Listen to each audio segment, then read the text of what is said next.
Competition fight में आपका स्वागत है।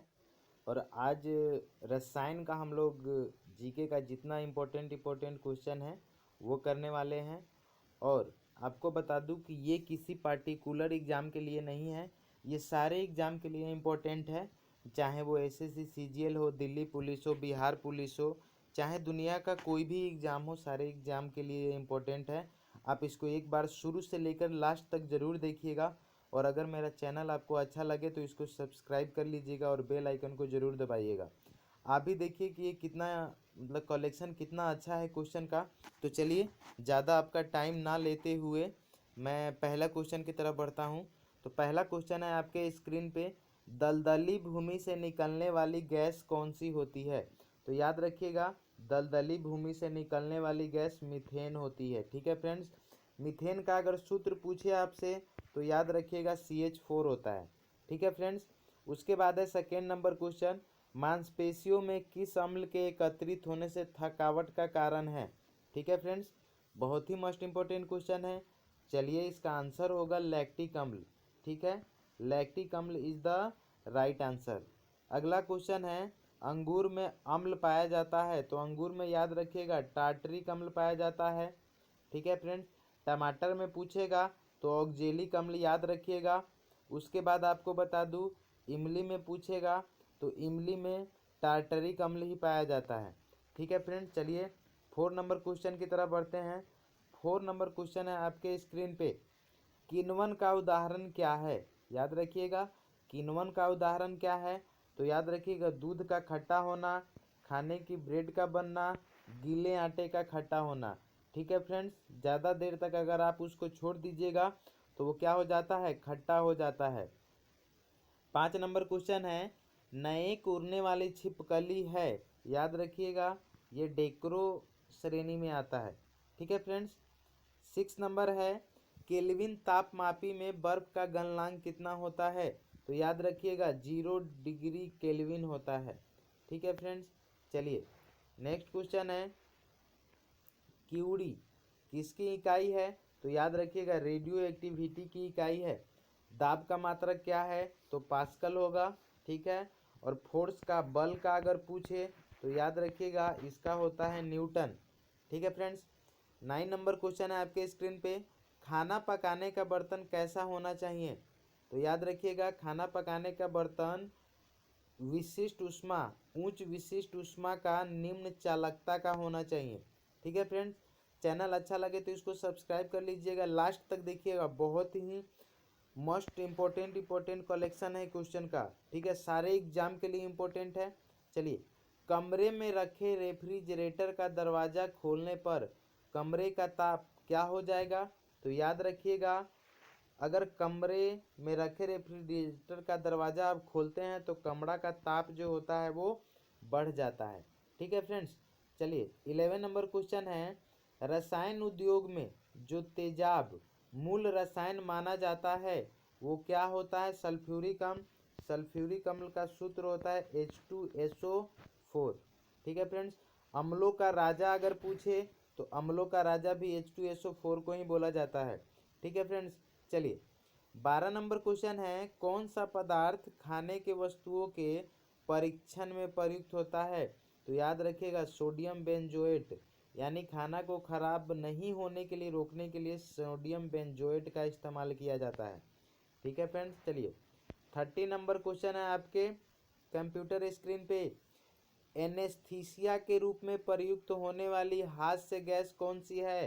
तो याद रखिएगा नाइट्रस ऑक्साइड, इसका फार्मूला होता है N2O। नाइट्रस ऑक्साइड जो हंसाने वाली गैस होती है, लाफिंग गैस जो होती है वो होती है N2O, नाइट्रस ऑक्साइड। ठीक है फ्रेंड्स, 14 नंबर क्वेश्चन है, कौन सी घटना प्रकाश के अपवर्तन के कारण नहीं होती है? तो याद रखिएगा लाल विस्थापन, रेड डिस्प्लेसमेंट जो होती है वो प्रकाश के अपवर्तन के कारण नहीं होती है। ठीक है, चलिए 50 नंबर क्वेश्चन है, आधुनिक टेलीफोन उपयोग करता है? तो याद रखिएगा रेडियो वेव का, रेडियो तरंग का। चलिए 60 नंबर क्वेश्चन है, लाफिंग गैस का रासायनिक नाम? तो अभी मैंने आपको बताया था नाइट्रस ऑक्साइड है, इसका फार्मूला बताया था N2O। ठीक है फ्रेंड्स, उसके बाद है हवा से हल्की गैस का उदाहरण क्या है? तो हाइड्रोजन। याद रखिएगा H2 जो गैस है उसको हाइड्रोजन हवा से भी हल्का होती है। ठीक है। उसके बाद है हवा से भरी गैस का नाम बताए। तो याद रखिएगा कार्बन डाइऑक्साइड। अगर आपसे पूछे कि इस प्रकृति में, इस ब्रह्मांड में कार्बन डाइऑक्साइड की मात्रा कितनी है, तो 0.03% आप याद रख सकते हैं। ठीक है फ्रेंड्स। और अगर ऑक्सीजन पूछे कि O2 कितना है, तो याद रखिएगा 21% है। ठीक है फ्रेंड्स। चलिए नेक्स्ट क्वेश्चन की तरफ बढ़ते हैं। 19 नंबर है, गोबर गैस में मुख्यतः कौन सी गैस होती है? तो मीथेन। इसका फॉर्मूला मैं बता चुका हूँ, CH4 होता है। ठीक है फ्रेंड्स। चलिए 20 नंबर है, कुकिंग गैस में कौन सी गैस है? तो याद रखिएगा प्रोपेन और ब्यूटेन होता है। प्रोपेन का सूत्र होता है C3H8 और ब्यूटेन का होता है C4H10। ठीक है फ्रेंड्स।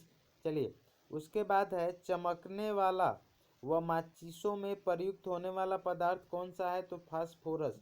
और ये कौन सा फास्फोरस है? तो रेड फास्फोरस है। ठीक है फ्रेंड्स। चलिए 22 नंबर है कि फलों को पकाने में किस गैस का प्रयोग होता है? तो एसिटिलीन गैस का। इसका सूत्र याद रखिएगा C2H2। इसको याद करने का ट्रिक है कटु हटू। ठीक है फ्रेंड्स, कटु हटू आप याद रख सकते हो। 23 नंबर क्वेश्चन है, जीवाश्मों की आयु निर्धारण की विधि क्या कहलाती है? तो कार्बन डेटिंग विधि। याद रखिएगा मोस्ट इंपोर्टेंट क्वेश्चन है। जीवाश्मों का आयु निर्धारण करने के लिए कार्बन डेटिंग विधि का प्रयोग किया जाता है। ठीक है। चलिए 24 नंबर है फ्रेंड्स, लाल तेल में तेल बत्ती में किसके कारण चढ़ता है? ऊपर की तरफ किसके कारण चढ़ता है? तो याद रखिएगा केशिकत्व के कारण। फ्रेंड्स बहुत मोस्ट इंपोर्टेंट क्वेश्चन है, केशिकत्व के कारण। उसके बाद है, गोताखोर किस गैसों से सांस लेते हैं? तो ऑक्सीजन और हीलियम। ऑक्सीजन और हीलियम गैस के माध्यम से सांस लेता है। कौन सी गैस नोबेल गैस है? तो याद रखिएगा नोबेल गैस जो है हीलियम है। ठीक है friends, helium, neon, argon, krypton, xenon, इसको याद रखिएगा। ये सारा जो है नोबेल गैस है। चलिए 27 नंबर क्वेश्चन है, शुद्ध सोना कितने कैरेट का होता है? शुद्ध सोना कितने कैरेट का होता है? तो याद रखिएगा 24 कैरेट का होता है। 28 है, बायोडीजल बनाने में किस वनस्पति का उपयोग होता है? तो याद रखिएगा रतन ज्योत। याद रखिएगा रतन ज्योत। 29 है, कौन विद्युत का कुचालक है? तो याद रखिएगा लेड। पीबी जो होता है वो विद्युत का कुचालक होता है, लेड का संकेत होता है पीबी। चलिए 30 नंबर क्वेश्चन है आपके स्क्रीन पे, किस पदार्थ में ऑक्सीजन नहीं पाया जाता है? तो मिट्टी तेल में ऑक्सीजन नहीं पाया जाता है। 31 है, वह पदार्थ जो प्रकृति में 3 अवस्थाओं में पाया जाता है? तो याद रखिएगा H2O। आपको बता दूं कि अगर इसको 0 डिग्री सेंटीग्रेड पे आप ठंडा करेंगे तो ये बर्फ में जम जाता है, और जब इसको आप गर्म कीजिएगा तो ये लिक्विड में हो जाएगा, पानी में, और ज़्यादा गर्म कीजिएगा तो ये वाष्प बन के उड़ जाता है। ठीक है फ्रेंड्स।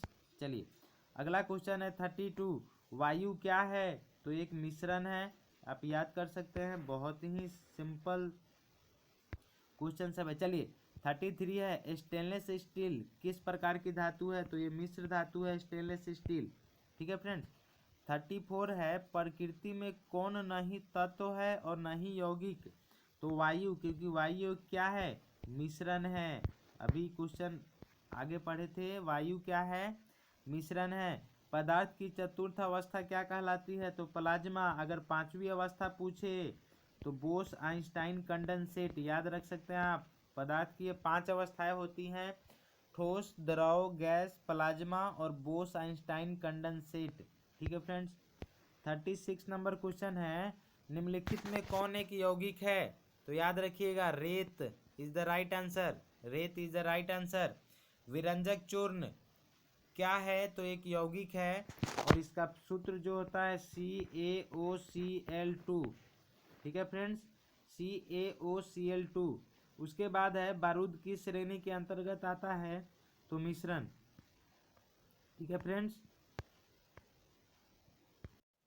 चलिए नेक्स्ट क्वेश्चन की तरफ बढ़ते हैं। 39 नंबर क्वेश्चन है आपके स्क्रीन पे। कोयला क्या है, तो एक तत्व है। हीरा भी एक तत्व है। शुद्ध तत्व जो है वो सोडियम है, Na। याद रखिएगा, एक और क्वेश्चन एग्जाम में पूछता है कि कौन सा ऐसा धातु है जिसको चाकू से काटा जा सकता है, तो याद रखिएगा sodium is the right answer. Sodium को पानी में डुबा के रखा जाता है क्योंकि ये बहुत ज़्यादा रिएक्टिव होता है। चलिए नेक्स्ट क्वेश्चन है, वह वैज्ञानिक जिसने परमाणु सिद्धांत की खोज की है, तो याद रखिएगा John Dalton is the right answer. ठीक है फ्रेंड्स, अगला क्वेश्चन है, कौन एक आवेश रहित कण है, तो याद रखिएगा neutron is the right answer, neutron. 44 number है, वह वैज्ञानिक जिसने इलेक्ट्रॉन की खोज की थी, तो थॉमसन ने की थी। ठीक है फ्रेंड्स, अगला क्वेश्चन है, प्रोटॉन का खोज किसने किया था, तो गोल्डस्टीन ने किया था। न्यूट्रॉन का खोज चैडविक ने किया था। आप एक ट्रिक याद कर सकते हैं, ईंट पर नाच। ई से हो जाएगा इलेक्ट्रॉन, ट से हो जाएगा थॉमसन, प से हो जाएगा प्रोटॉन, र से हो जाएगा रदरफोर्ड। रदरफोर्ड के बदले आप गोल्डस्टीन याद कर सकते हैं। आपको ये ऑप्शन पे डिपेंड करेगा, न से न्यूट्रॉन और च से चैडविक। ठीक है फ्रेंड्स, उसके बाद है, उस वैज्ञानिक का नाम बताइए जो पोजिट्रॉन का खोज करता है, तो याद रख सकते हैं एंडरसन। पोजिट्रॉन का खोज कर सकते हैं, एंडरसन ने किया था। ठीक है, चलिए 48 नंबर क्वेश्चन है, परमाणुवीय नाभिक के खोजकर्ता कौन है, तो याद रखिएगा रदरफोर्ड है नाभिक का जो खोज किया था। जैसे मान लीजिए ये कोई एटम है, इसके बीच में जो होता है ये नाभिक होता है, इस पे प्लस साइन होता है। क्यों होता है, क्योंकि इसमें जो होता है प्रोटॉन और न्यूट्रॉन होता है। न्यूट्रॉन पे कोई चार्ज नहीं होता है और प्रोटॉन पे प्लस चार्ज होता है। इसकी वजह से जो न्यूक्लियस का जो चार्ज होता है वो पॉजिटिव चार्ज होता है। ठीक है फ्रेंड्स, चलिए तत्व के सबसे छोटे भाग को क्या कहा जाता है, तो याद रखिएगा परमाणु कहा जाता है। उसके बाद है, इलेक्ट्रॉन के तरंग प्रकृति के सर्वप्रथम खोजकर्ता कौन है, तो डी ब्रोगली। याद रखिएगा de Broglie is the right answer. चलिए 51 नंबर क्वेश्चन है, रेडियो एक्टिव की खोज सर्वप्रथम किसने की थी, तो हेनरी बेक्यूरेल ने की थी। ठीक है, चलिए 52 नंबर है, अल्फा और बीटा किरणों के खोजकर्ता वैज्ञानिक के नाम, तो Rutherford is the right answer. ठीक है friends, Rutherford is the right answer. उसके बाद है, परमाणु बम के आविष्कारक कौन से वैज्ञानिक ने किया था, तो ऑटो हन ने किया था। याद रखिएगा ऑटो हन ने किया था। और अगर डायनामाइट का पूछे कि डायनामाइट जो बम होता है उसका खोज किसने किया था, तो याद रखिएगा अल्फ्रेड नोबेल। इनको नोबेल पुरस्कार, इन्हीं के नाम पे नोबेल पुरस्कार दिया जाता है। Alfred Nobel is the right answer. चलिए 54 नंबर क्वेश्चन है, कार्बन डेटिंग द्वारा किसकी आयु का निर्धारण करते हैं, तो जीवाश्म का। फ्रेंड्स, अगर चैनल अच्छा लग रहा होगा तो आप कमेंट करके ज़रूर बताइएगा कि कैसा लगा मेरा क्वेश्चन का कलेक्शन। और चैनल को ज़्यादा से ज़्यादा सब्सक्राइब कीजिएगा, लाइक कीजिएगा, बेल आइकन को ज़रूर दबा लीजिएगा, जिससे ऐसे ही कंटेंट आपको मैं प्रोवाइड करवाता रहूँ। ठीक है फ्रेंड्स, थोड़ा कोऑपरेट कीजिए प्लीज़, क्योंकि ये यूट्यूब पे नया चैनल है, 1 मंथ हुआ इसका, आप मेरे कंटेंट्स देख सकते हैं। चलिए उसके बाद है, वर्ग विस्थापन नियम के प्रतिपादन करता है, तो याद रखिएगा रदरफोर्ड तथा सॉडी इज द राइट आंसर। पृथ्वी की आयु का निर्धारण किसके माध्यम से किया जाता है, पृथ्वी की आयु का निर्धारण किसके माध्यम से किया जाता है, तो यूरेनियम डेटिंग से किया जाता है। ठीक है फ्रेंड्स, चलिए 57 नंबर क्वेश्चन है, किस संलयन द्वारा सूर्य से ऊर्जा प्राप्त की जा उत्सर्जित होती है, तो नाभिकीय संलयन द्वारा। ठीक है फ्रेंड्स, उसके बाद है, नाभिकीय रिएक्टर में मंदक का काम करने वाले पदार्थ क्या है, तो heavy water D2O, deuterium oxide is the right answer. अगला है, लोहे पर जंग लगना किसका उदाहरण है, तो याद रखिएगा ऑक्सीकरण का उदाहरण है।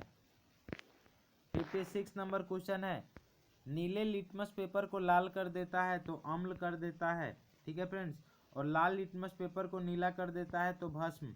आप एक ट्रिक याद कर सकते हैं इसको याद करने का। अनिल, अ से हो जाएगा अम्ल, नील से हो जाएगा नीला। अम्ल जो होता है नीले को लाल करता है, और जस्ट इसका अपोजिट जो भस्म होगा वो लाल को नीला कर देगा। भस्मों का स्वाद किस प्रकार का होता है? तो खड़ा होता है, यानी बहुत ही कड़वा होता है। ठीक है फ्रेंड्स, चलिए 63 नंबर है।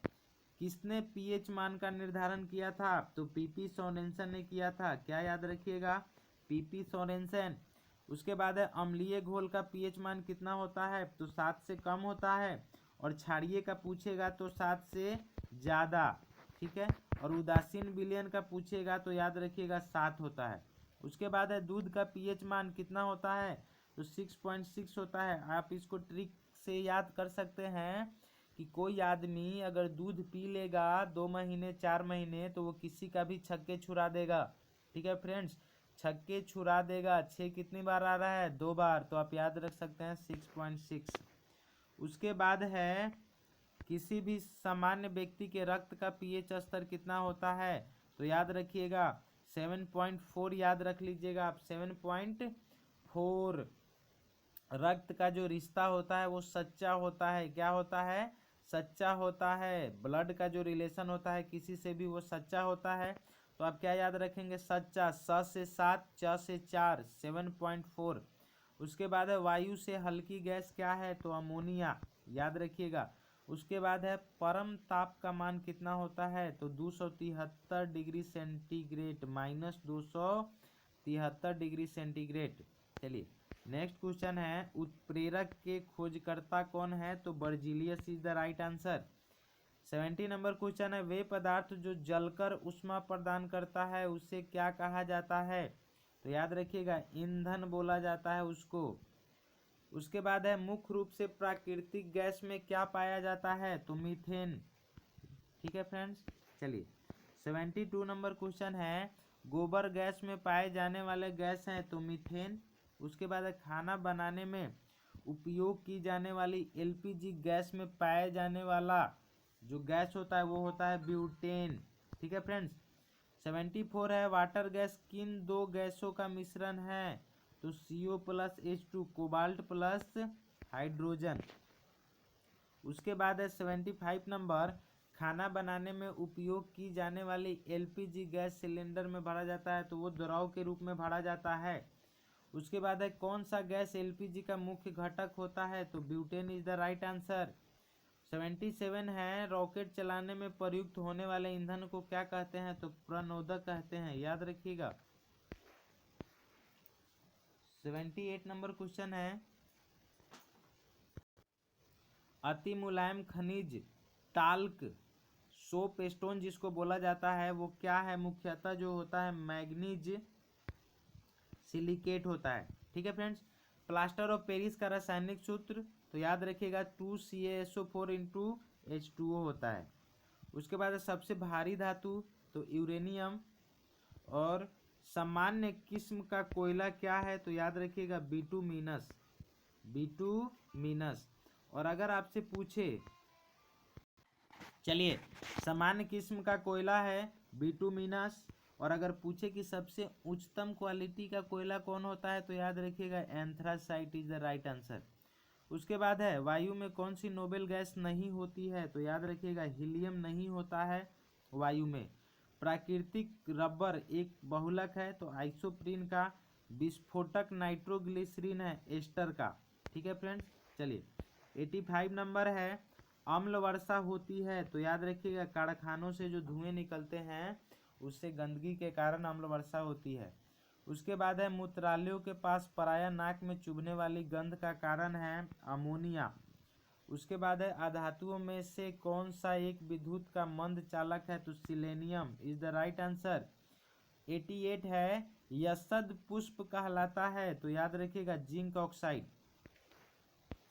89 नंबर क्वेश्चन है कि वह धातु जो एसिड एवं एल्कली के साथ क्रिया करके हाइड्रोजन निकालती है तो याद रखिएगा zinc is the right answer. किन किरणों के प्रकीर्णन से नाभि के आकार का आकलन किया जा सकता है? तो याद रखिएगा अल्फा रेज, अल्फा किरण। Alpha particle. डाल्टन के परमाणु सिद्धांत के अनुसार कौन सा सबसे छोटा कण स्वतंत्र रूप से रह सकता है? तो याद रखिएगा परमाणु इज द राइट आंसर। 92 है, इलेक्ट्रॉन के तरंग प्रकृति की खोज सर्वप्रथम किसने की थी? तो डी ब्रोगली ने की थी। उसके बाद है, एक भारतीय वैज्ञानिक जिसका नाम एक विशिष्ट मूल के कण साथ जुड़ा है, तो याद रखिएगा बोस। 94 नंबर क्वेश्चन है कि न्यूट्रॉन का खोज किया था, ये तो हम पढ़ चुके हैं, चैडविक। इलेक्ट्रॉन का थॉमसन। आवेश रहित कण है तो न्यूट्रॉन, क्योंकि न्यूट्रॉन पे कोई चार्ज नहीं होता है। उसके बाद है, किस वैज्ञानिक ने परमाणु सिद्धांत की खोज की है? तो जॉन डाल्टन ने। विश्व का प्रत्येक पदार्थ अत्यंत सूक्ष्म कणों से मिलकर बना है, ये किसने कहा था? तो कनाद ने कहा था। पदार्थ का चतुर्थ अवस्था प्लाज्मा होता है। और देखिए लास्ट क्वेश्चन है, और आप चैनल को सब्सक्राइब कर लीजिए जल्दी और लाइक ज़रूर कीजिएगा, क्योंकि आपके लिए ही मैं ये कंटेंट लेके आया हूँ और आपके लिए बहुत ही मोस्ट इम्पोर्टेंट है।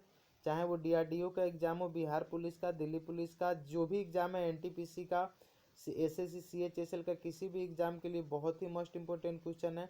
ऐसे ही मैं क्वेश्चन लेके आता रहूँगा, लेकिन इसके लिए आपको चैनल को सब्सक्राइब करना पड़ेगा और बेल आइकन को दबा लीजिएगा, ताकि मैं जब भी बनाऊँ वीडियो तो आपको उसका फ़ायदा मिल सके। चलिए लास्ट क्वेश्चन है, ऐसे तत्व जिनमें धातु और अधातु दोनों के गुण पाए जाते हैं उसे उपधातु कहते हैं। ठीक है फ्रेंड्स, तो चलिए मिलते हैं अपने नेक्स्ट वीडियो में। Bye bye, take care.